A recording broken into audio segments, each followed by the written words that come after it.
2:50 de la mañana y el hombre viene renovado, el armador de este equipo, Julio Alberto Martínez. Gracias Pedro Manuel Casals y gracias a Milicen Uribe y Ernesto Jiménez y Orlando Jorge Villegas y Susi Aquino Gotro, que forman parte de este Dream Team, el programa más influyente de los fines de semana en la República Dominicana.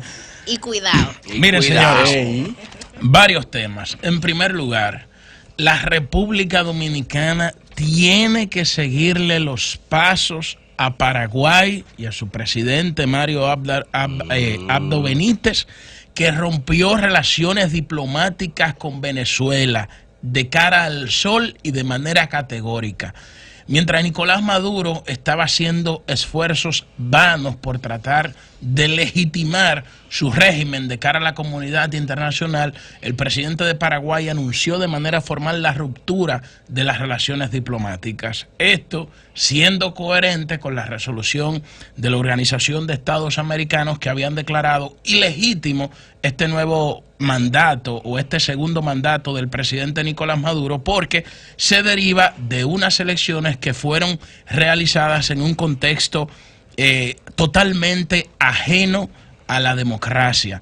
Unas elecciones donde tuvieron una abstención de más de un 50%, donde la mayoría de los partidos políticos de la oposición, los principales, estaban anulados, donde los principales líderes de la oposición estaban encarcelados. El presidente Nicolás Maduro, de manera obtusa, de manera ofuscada, con la única intención de aferrarse al poder a toda costa, desaprovechó una oportunidad de oro, que fue el diálogo de la oposición y de Venezuela en la República Dominicana, que estaba encabezado por el presidente Danilo Medina, y convocó a unas elecciones que a todas luces lo que han contribuido es a deteriorar aún más la imagen de Venezuela en la comunidad internacional. Esa resolución de la Organización de Estados Americanos fue aprobada por 19 países. Por 19 países fue respaldada esa resolución de la OEA. Y ahora, de esos países que aprobaron esa resolución, ya Paraguay dio el primer paso para la ruptura de las relaciones diplomáticas de Venezuela. ¿Qué pasa?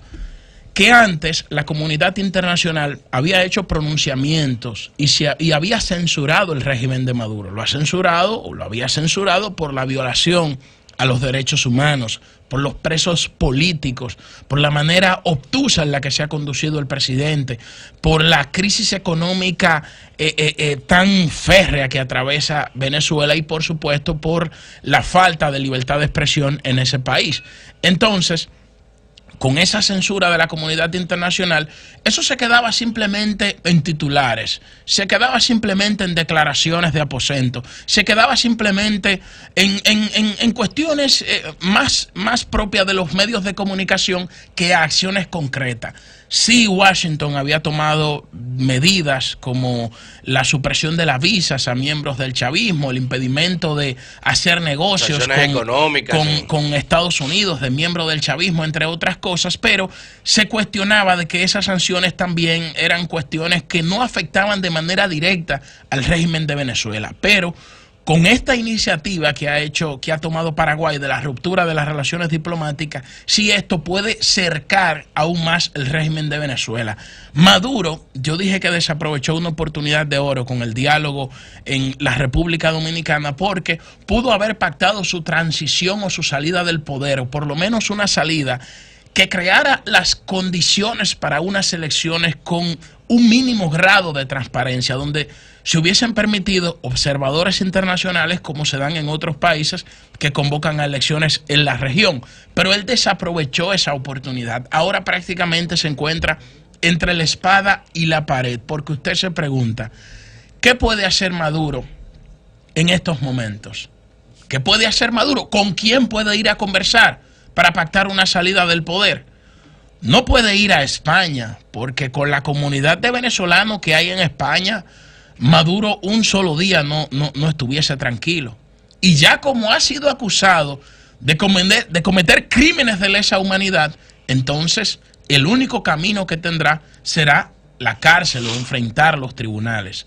Entonces, esta situación, en toda esta situación hostil en que se encuentra el régimen de Venezuela, el presidente actual va al Tribunal Supremo de Justicia, ni siquiera a la Asamblea Nacional, que había desconocido convocando una asamblea constituyente, va a juramentarse. No va a la Asamblea Nacional donde se supone que tiene que juramentarse el presidente de la República, va al Tribunal Supremo de Justicia, otra instancia que se le buscó un callejón, un vericueto por la Constitución para tratar de legitimarlo. Sin embargo, cuando usted ve la presencia de los presidentes que estuvieron en esa toma de posesión, se da cuenta de que cada día pierde más fuerza el presidente de Venezuela o el dictador de Venezuela, porque no le podemos decir presidente porque no fue electo mediante unas elecciones legítimamente democráticas y con el aval de los observadores internacionales.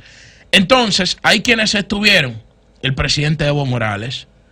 Evo Morales, aunque no es una persona que tiene conflicto con los empresarios como lo tienen otros presidentes de izquierda de la región, pretende perpetuarse en el poder por los siglos de los siglos.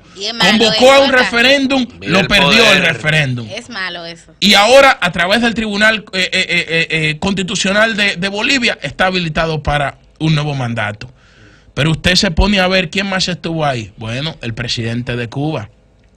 No sé si decirle presidente también, porque fue elegido mediante la dedocracia en un país donde se violan constantemente los derechos humanos, porque la gente vive hablando de Cuba y las estadísticas. Pero yo quiero saber cuál es la fuente objetiva de toda esa información que se puede recabar en un país donde no se permite la libertad de expresión y difusión del pensamiento.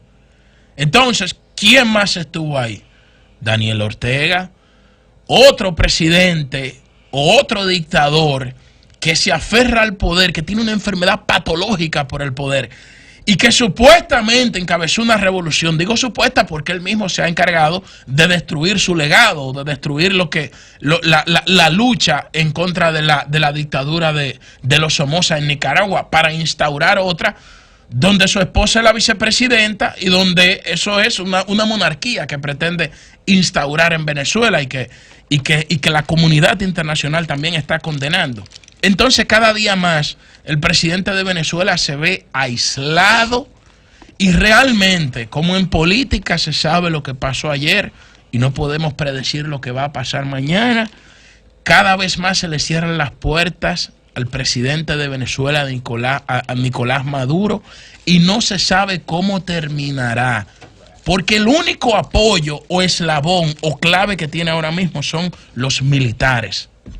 Porque ahí sí Nicolás Maduro no se ha descuidado en incrementar los salarios y mejorar sus condiciones de vida, porque es el único estamento o institución importante que sustenta en estos momentos el régimen dictatorial del presidente de Venezuela. Mi solidaridad con todos los venezolanos que en estos momentos se encuentran fuera de su país. Según la ONU, hay 3 millones de venezolanos que han emigrado hacia otros países de la región, a Europa y hacia los Estados Unidos, y se estima que de continuar en el poder Maduro, entonces esa cantidad va a ascender a 5 millones de venezolanos que estarán caminando por el mundo buscando mejores condiciones de vida.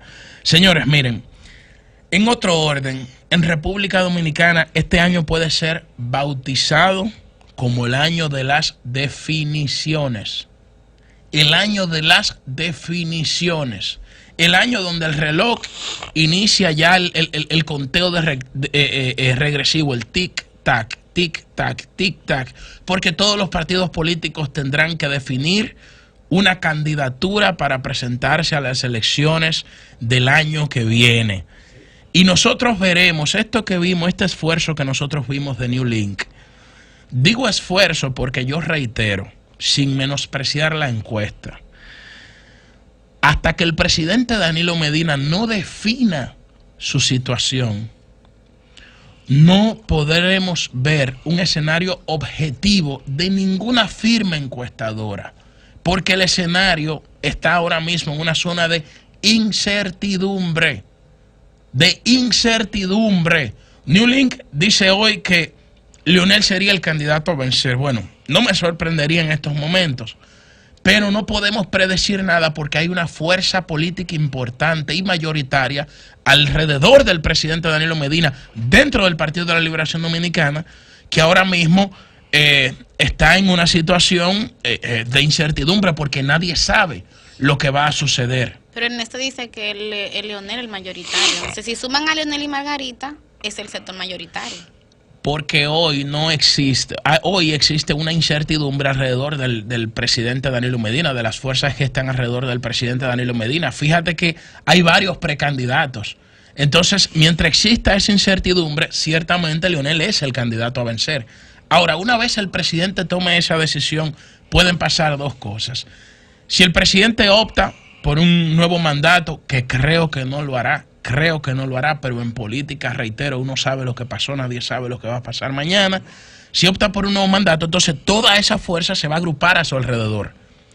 De no hacerlo y apoyar o buscar la fórmula de un delfín, entonces vamos a ver si toda esa fuerza se puede cohesionar alrededor de un delfín que elija el presidente Danilo Medina.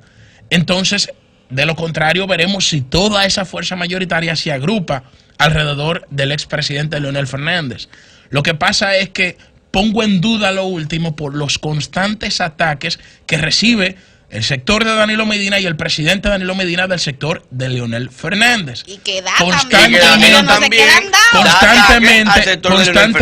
lo están vapuleando, constantemente lo están descalificando, constantemente lo están agrediendo verbalmente. Entonces, yo no sé cómo esa sería como la ecuación que puede construir una candidatura que unifique y que garantice el poder en el año 2020. Pero bueno, vamos a ver, porque este es el año de las definiciones dentro de las distintas organizaciones políticas de nuestro país, JM. El sol de los sábados, el sol de los sábados. ¿Quieres escuchar a Sol desde tu móvil? Descarga ahora la nueva app de Sol. Búscala en